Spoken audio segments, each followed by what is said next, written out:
Good morning, leaders. Wake up, smell the coffee.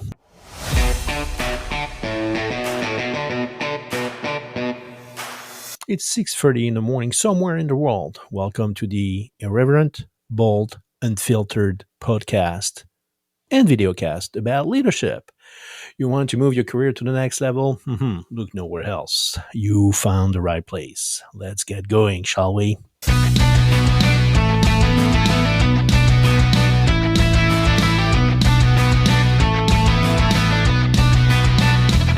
All right. Well, welcome to season one, episode three now. And the topic of the day is how do you sell more? Do you sell more by aligning yourself as a sales organization to a strong sales process on how you're going to sell to prospect and customers, or are you selling more when actually you're aligned on how people are buying?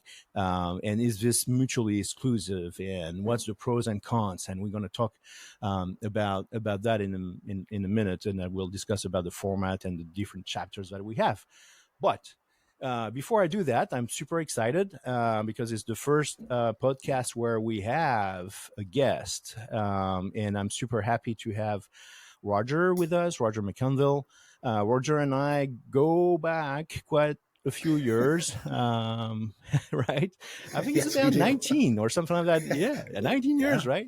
yeah. So very similar background, although Roger is not French for sure, but very similar background where we both enterprise software people.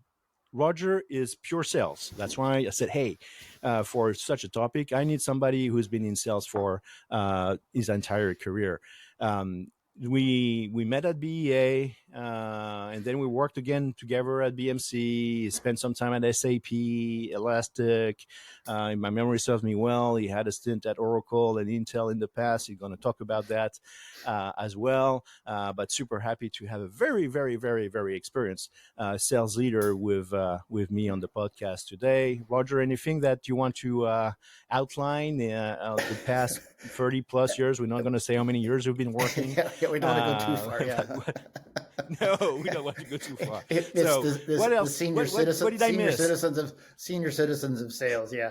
No, I appreciate the opportunity to participate. And now that you put a date around it, it has been 19 plus years in the terms of when we first met. We had the opportunity to work with you. I remember somebody at BEA says, "Hey, you need a mentor," and they said, "Oh, we'll pick Christophe," and so we built from there. So it's a pleasure to be a part of this exciting learning expertise for sales leaders, and so thanks for the opportunity to be a part of it. All right, cool.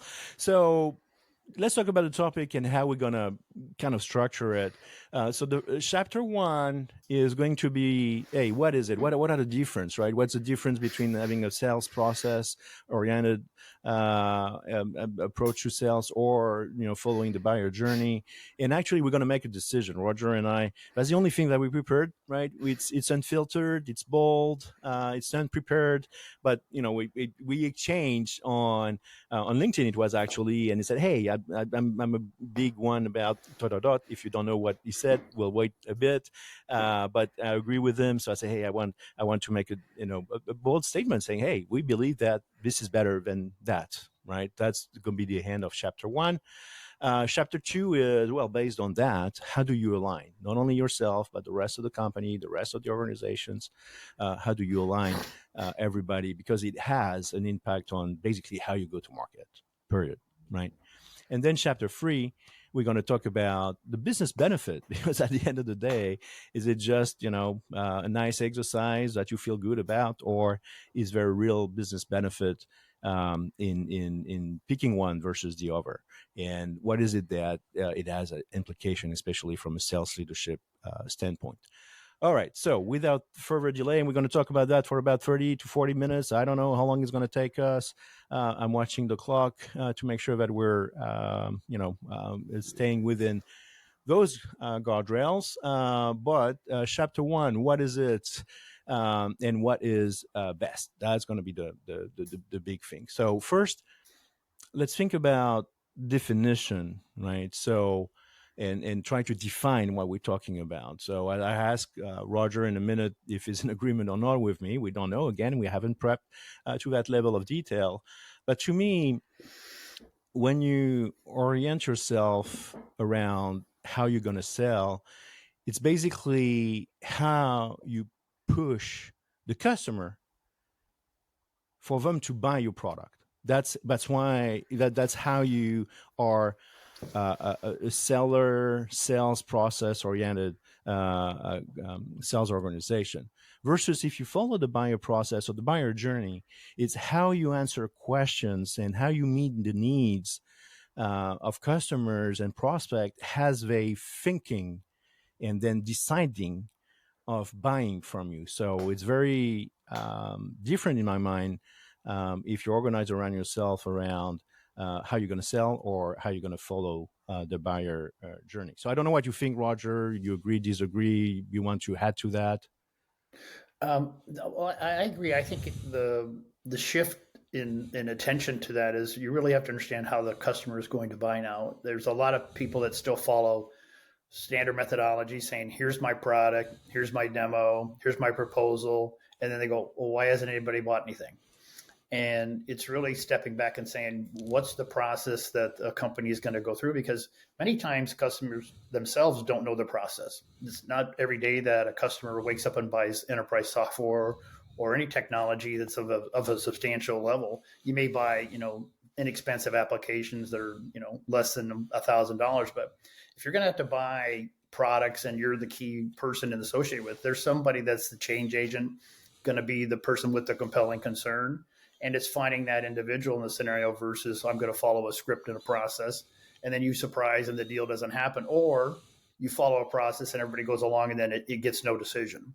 So it's really asking the questions of how are you going to go about this? And it really could be that easy because some people don't even know themselves and they'll surprise you. So they go, geez, we don't know who has to approve this. Or they know there's a very structured approach to it, but they don't know how they're going to navigate to it. And so there's a lot of myths in that process. Everybody goes, oh, it's a committee or it's a CEO or those types of things. So I think more and more companies are shifting to understand that. It's how they get there because there's not a lot of what I'll say coaching or material or approaches out there that help salespeople look at that process and say, how do you understand it and how do you sell to it? Yeah, no, I can't agree more. As you were talking, something crossed my mind, which is, I think, and let me know what you think. I think that it's a lot easier. I'm going to make a bit of a bold statement here, but I think it's a lot easier as a sales organization and as a sales leader to actually rely on and then to organize around a sales process because you feel that you're in control of everything. It's like, okay, I'm going to ask this question and that question, and I need to know this and this. You're in control. You define the rules of the game. And that's, I think, more comfortable, maybe not easier, but more comfortable for sales leader to think that way versus, hey, I got a bunch of people out there. Maybe they want to buy my stuff. Hopefully they do. Yeah. And what is it that I need to do to please them, right? Which is a lot more, it sounds a lot more uncertain, more difficult. And that's maybe why there's a bit of fear. I don't know if fear is the right word, but maybe a bit of fear for a sales leader to go, hey, not forget about sales process altogether. We'll talk about that in chapter 3, but let's organize ourselves against how they want to buy. Would you agree with that, Roger? Yeah, agreed. Yeah, if you don't have a process, then it's completely random, and then it's impossible to create any level of projection, predictability for anybody in your company that says these people are actively in engagement with us. We're helping them solve something we've identified with them in terms of their pain, or we're helping them identify their pain. If you don't have a methodology to begin with, you're going to take every prospect and say, oh, they're all legit. It's really adapting your process to say, okay, if we're going to follow the process, we also have to take into consideration how they're going to go buy. Because if you don't, you'll follow your process and then you'll still be unsuccessful at the end and you won't know why unless they're willing to explain that to you. And I think you and I have had experiences where we've had deals that just get to the end and they go, oh, it vanished, or it's going to be next month, or it's going to be next quarter. And maybe it does come around in that period of time, but that's that length of time that customer had to go through to make that transaction happen. And sometimes the processes become so rigid that they go, well, I follow all these steps, therefore I'm going to forecast it, therefore it's going to happen. And when it doesn't, Therefore, it doesn't happen. It doesn't happen. Everybody's credibility then is suspect in question. So you have to have at least a methodology, but you can't follow it so rigidly that you don't bring the customer into the mix of it. And of course, Roger, you and I are perfect, so we never fall into that trap. I've never had that problem ever. Too many times to remember. Too many times to remember. Yes, too many. Yeah. Right. So for the audience here, the thing that is, it's like, okay, well, give me example of things or companies or market that behave like one and market that behave like another one. I'm going to give you 2 examples. So which one is the more, sales process oriented? I'm going to, really, really sell that to that customer. Car. We all love to go to a car dealer and buy a car because they're so nice and they really think about, what is it that you want to achieve? No, the only thing that they want is follow the process, and they have a finance manager that they go back to when they need a approval, which is total BS. And the only thing that they're trying to do is to put you behind the wheels because they know that from here, normally the sales success increase drastically. So you are in the sales process, no matter how different, right. So that's one. Yes. On the other side of the spectrum is totally oriented around buyer journey, is actually like, for instance, any application on App Store or Android store, where basically there is nobody outside of the kind of the system is trying to guide you. It's like, hey, I'm going to show you what I'm going to be able to do. You tell me if it fits your needs, and if it does, great. If it doesn't, then no, it doesn't work. And you have no word. And so it's totally aligned and organized around the buyer journey, right? So this is 2 examples. One very extreme. That's why, for instance, companies like Carvana are trying to get the market out of the dealership to actually align to the buyer journey in apps, in stores where there is no, or a freemium. Where there is no influence, or as little as possible from the outside in. Something that I'm going to ask Roger about to comment is, and try to remove a bit of the fear around organizing yourself around the buyer journey and the buyer process, because I think that we're going to make a bold statement. Roger and I are in favor of aligning sales activities around the buyer journey versus how you're going to sell to them. I'm going to say that there is a universal buyer process. We all different. We all think that we're snowflakes, but actually we buying very similarly across everything, basically. And I call it, and I'm pretty sure that other people have that acronyms as well. I'm not pretending that I invented something here, but I call it the ASIP or ASIP, as you like. And again, so let me kind of throw out what the acronyms are. So ASIP, the first is A, it's awareness. It's I have a problem. I wake up in the morning or after a few analysis and research, I have a problem and I need a solution. Awareness. I'm aware I need something, so I'm going to try to find what's available out there. C stands for consideration. Consideration is, hey, now that I did some research, who are the people in the company who can give me a solution to that problem? A, SIP, awareness, consideration. I and P, I is intent. Oh, now I'm willing to buy. I have a problem. I need a solution. I know roughly who can give me a solution, and I'm willing to invest and to buy for resolving my business problem. P is purchase, is that I'm buying, right? I have a problem. I need a solution. I know who can give me a solution. I'm willing to buy, and now I'm buying. And I said, hey, ASIP, and again, because then after that, it's repurchase, is I'm buying more, right? Or I keep buying from the same people. So I try to challenge myself, and I'm going to ask Roger in a minute to challenge me on this. But I think it's universal. It applies to almost everybody and to everybody. people spend more or less time in various phases of that universal buying process, but they go through all the phases.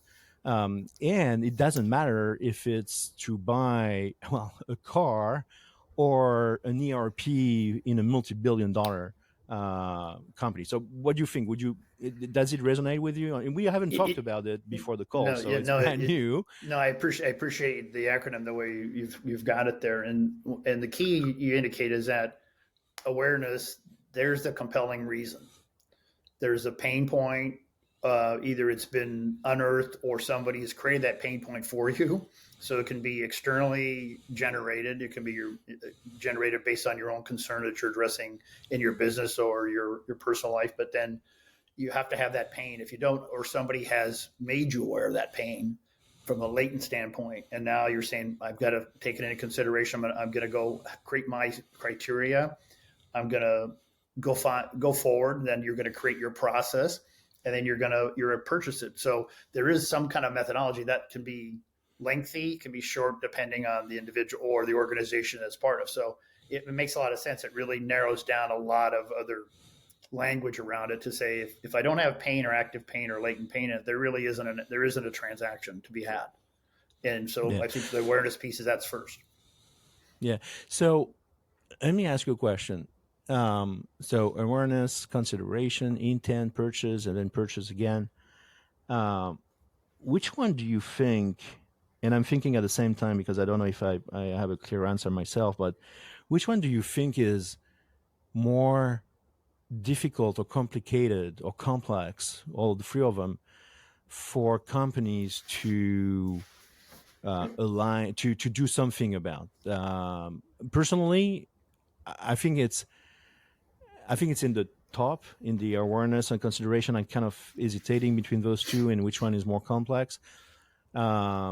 But what do you think? Which one? And maybe it's purchase. I don't know. Which one of these different phases do you think is more difficult for companies to really align? When you look at it from the sales lens, the alignment part between awareness and consideration, because it falls back to, if you're using a methodology, you say, well, the methodology I've employed, it says I've already determined this because they have this issue, so they're going to want to solve it. It's understanding who has the awareness and who's going to drive that process. How compelling is it for? It may not be a committee. It's probably just one or two individuals that are driving, and it's understanding that scenario. It's really finding out who those people are or individuals are, because it's not always the most obvious person. Some people say, oh, it's the CEO. It always has that awareness. Rarely is at that level. It's usually much further down. CEO may have driven the concern to go do that and say, hey, I want to put an ERP system, to make it the simplistic example. And then you say, well, that the CEO doesn't sit down and do the awareness and the exploration and that piece. It says, we have a compelling event, go find out. So I think from a sales lens standpoint, understanding awareness and consideration and setting the guideline to say, here's how I can help in that process, versus just following a script that says, well, now I'm going to demo, now I'm going to propose. Because those steps as a sales rep may not address the awareness and the consideration process the buyer is going through. And I think it's a fair question. I'd say, if we're successful in showing you how we could address the pain, what would be the process for actually acquiring the solution? And I think that doesn't get asked a lot very early in the cycle. It gets assumed. And then you get to purchase and they go, well, we're not going to purchase, or we're going with somebody else because the decision wasn't compelling enough, or there was some other business issue came into play. So I think those first two, awareness and consideration, are probably the most challenging to get us as a sales company and an organization, get your head around and approach it. Yeah, no, thanks. And it's interesting what Roger just said, because when he described the failure, i.e., okay, we're not going, and it's kind of funny because I was hesitating, because it's like, hey, I'm going about to say, hey, we were not able to sell, or is it the person not buying, right? Oh, that does get a difference. But the impact that Roger just described is later on in the process, like at the purchase time, where the person say, hey, no, or the person. So I'm probably going to do a podcast about that. I don't think that there is no more one person deciding. It's always at least a few, and at time it's committee decision by committee.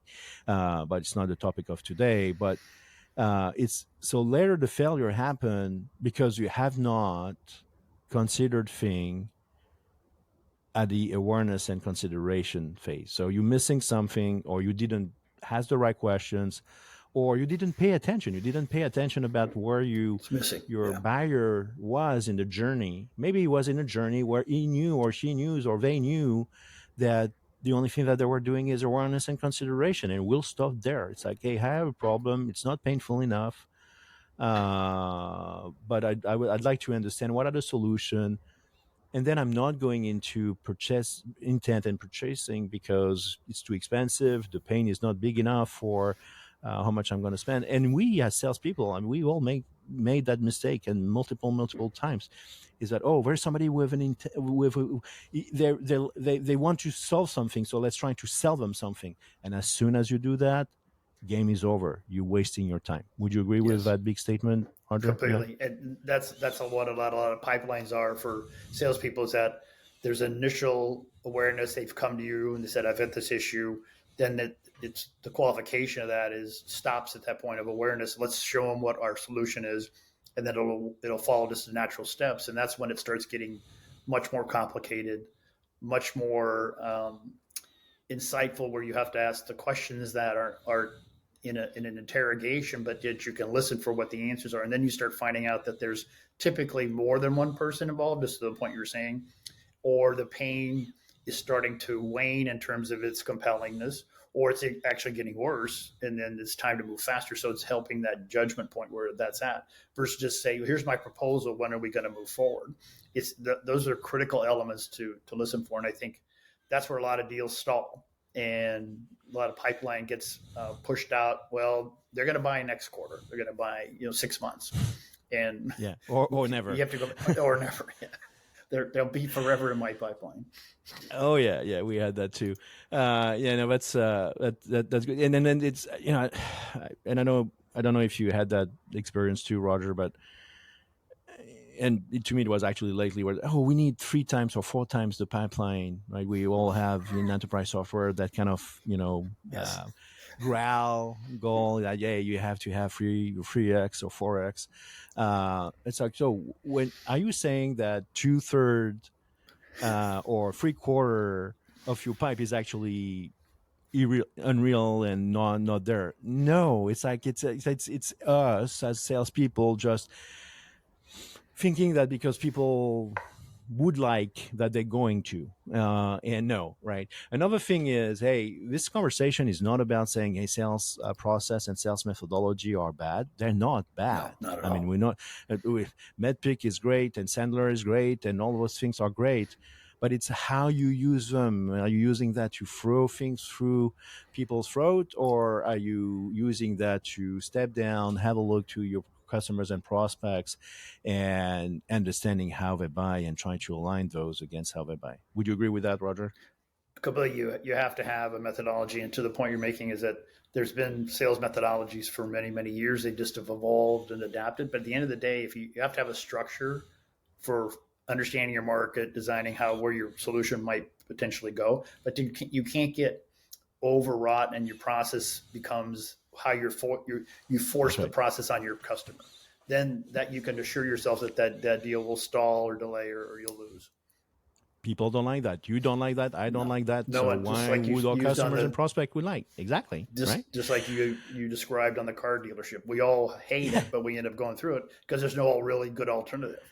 Exactly. But if there was and there is, then you go. All right. So that's end of chapter 1. As usual, it's the longest chapter, so no worries here.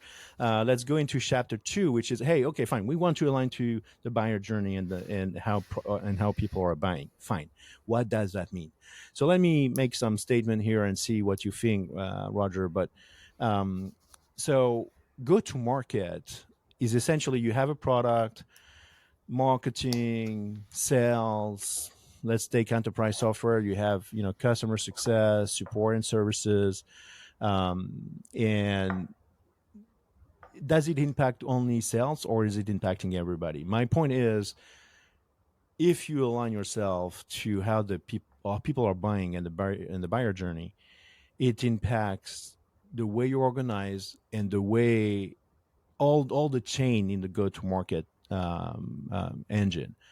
because marketing to me is very critical for phase 1 and 2 for awareness and consideration. This is where marketing, with the collaboration of everybody else, but this is where marketing plays. This is where I'm the quarterback, I'm the one doing that, and then other people are helping. Now you think about phase 2 and 3, intent and purchase.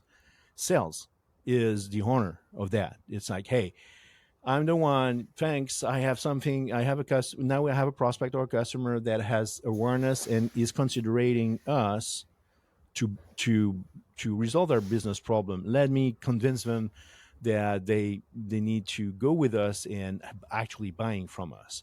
And then customer success is much more on the last one, which is again the repurchase. It's like, let me make sure that the solution is adopted, is well done at the customer side, that they want to buy more from us, right? And then product, does it impact product? I do think that it impacts a lot product, because you're not building a product in the same way if you align yourself to the buyer journey versus trying to sell them stuff, right?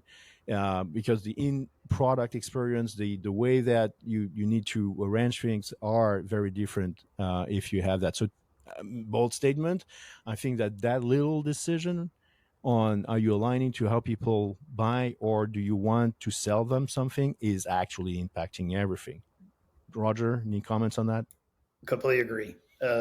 If you don't do it, what you have is a marketing product focus that says, this is how we've sold our product thus far. And maybe that's an early adopter technology strategy that says everybody wants it. But at the end of the day, if you're going to continue to have that growth, something's going to shift, and the decisions are going to be made at different levels. If it's where you can make your product, say if it's highly technical and the developer wants it, as you move upstream inside the organization, business leaders aren't going to make it on a technical basis. So you have to adapt it. And so if you don't align all those resources, you'll have diversion of the strategy. And then the salesperson will try to take the marketing material and shift it to what they know to be the buyer scenario or the issues. And so they're rewriting content. Then you have a successful transaction with a specific set of outcomes. If customer success doesn't know what that outcome is, and they didn't understand the process that the customer went through, they're going to take it from a technical lens as well and say, well, here's how you use the product. And the customer says, well, I didn't have that intention. So it's full alignment. And I think that's where you get the rebuy, because the customer's seeing what they expected to do. And the natural transaction is to expand that, take it to other divisions, take it to other entities, those types of things. And then that transaction becomes much easier. You don't have to go sell to another division. If you have multi-division companies say, hey, we use this solution here, you should use it over there, so we have continuity. Much easier to sell than, oh, I'm going to go look for another solution. I have the same pain point, but I'm going to go elsewhere. You get a benefit of what that company can do for you. So getting that aligned is absolutely critical. And you see when it's product-led situations where they don't want to align it and marketing's on a different path, sales will eventually plateau out. So I think it's a great way to approach and get a company aligned.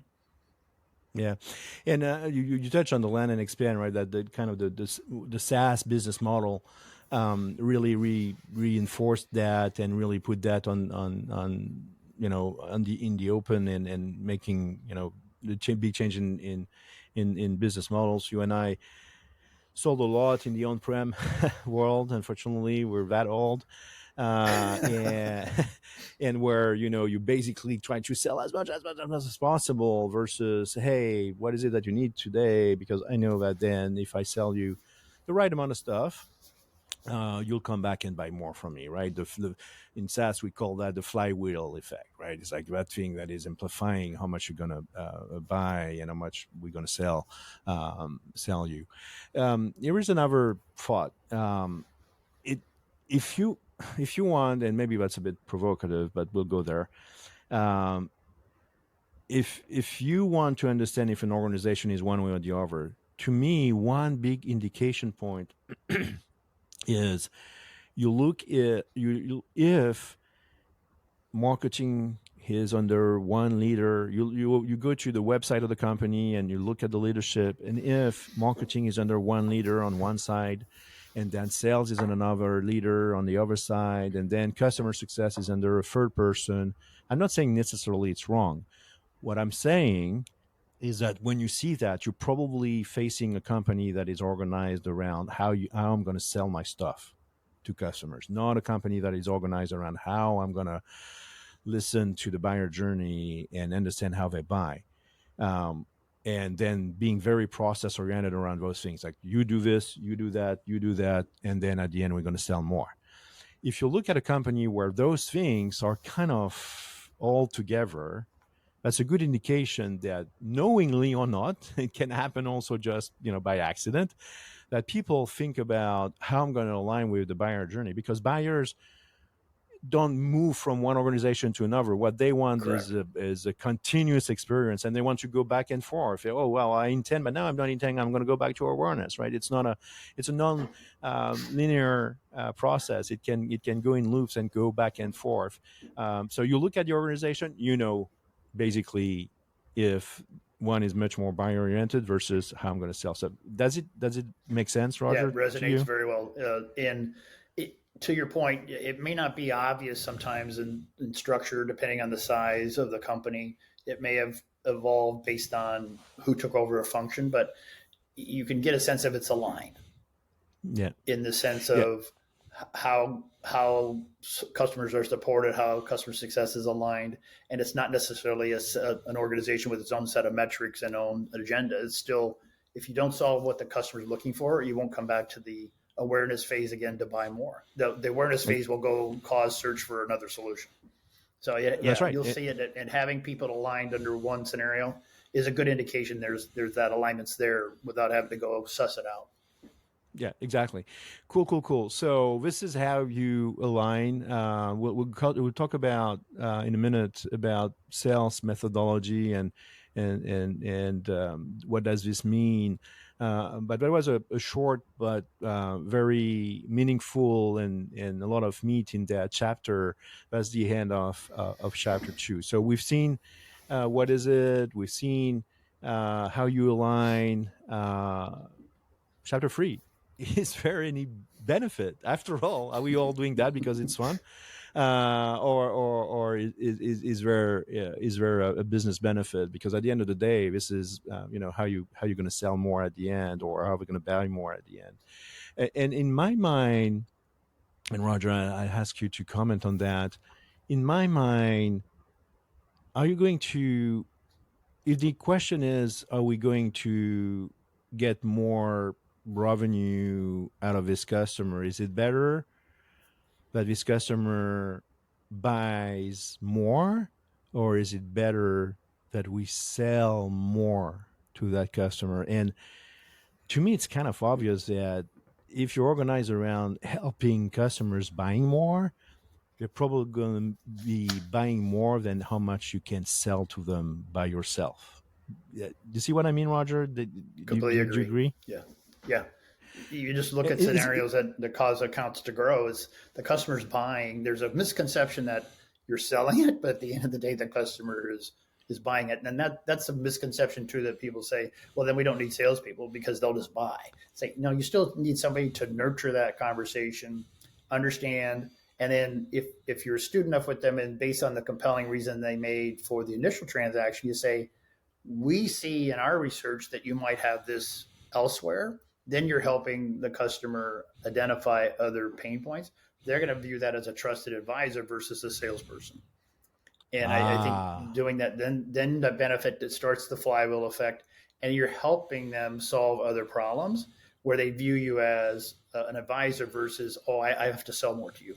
To the point you made earlier in the on-premise world, it's like, how big a deal can we buy? Buy $20 million worth of software. You go, are you ever going to use that in 5 years? We don't know. Then SaaS was, well, you need as much as you need, but buy a lot right now, and then we'll take it over time.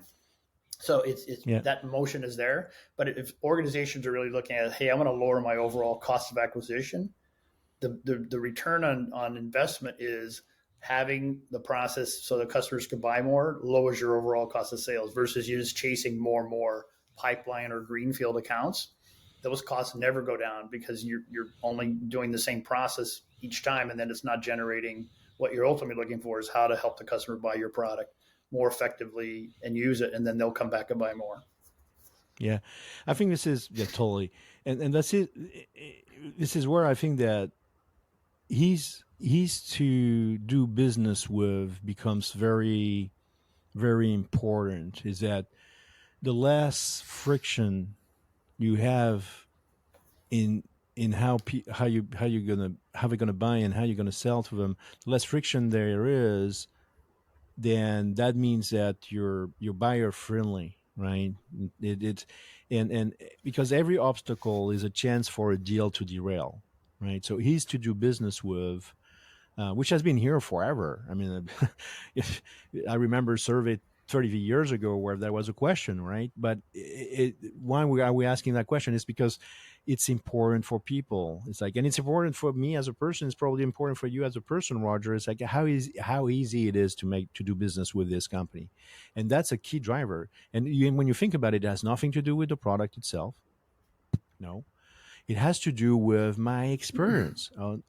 And you said something important. I said, oh, at some point, is because I think it does change the role of sales from selling to being much more a consultative, a trusted advisor, as you said, and that's different. And actually, I would argue that it's potentially less easy and requires multiple skills and facets that Yes. are harder to just, hey, here is, I have a board here on the right of my screen with all the question that I need to ask and go. And no, it's like, all right, now I need to be much more flexible because I need to make that easy. I need to make that easy for customers, right?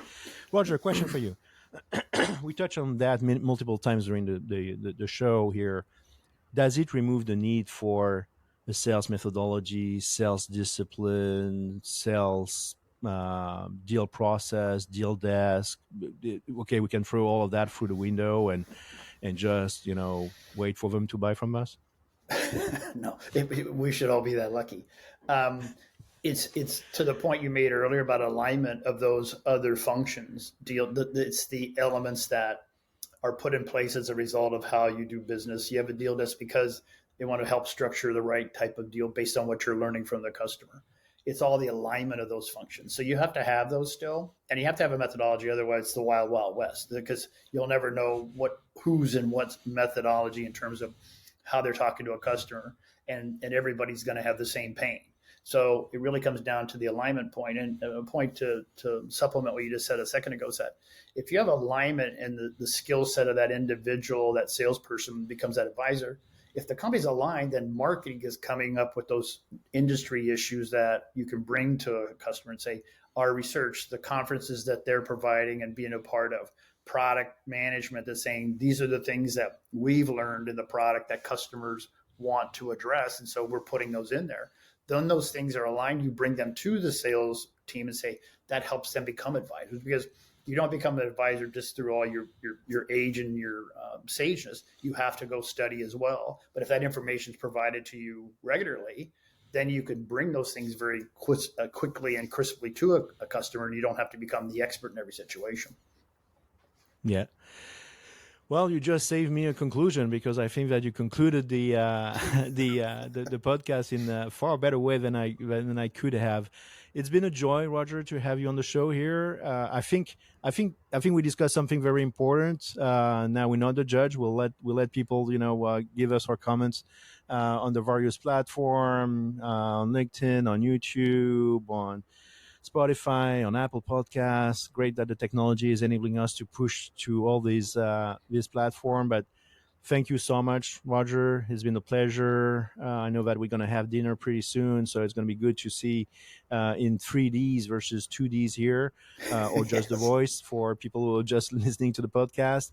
But thanks so much for coming. And any last word or word of wisdom for all the salespeople out there? Just listen to what customers are trying to do and ask the question. It's an easy question to ask and say, if we're successful here, how are you going to buy this? And they'll tell you. There you go. There you go. Here is the secret sauce from Roger McConville. Thank you so much. We'll see you in another episode. And in the meantime, never forget, right? Knock it off the park. That's what we're here to do as leaders in general and sales leaders in particular. Thank you all so much. Talk to you soon. Bye.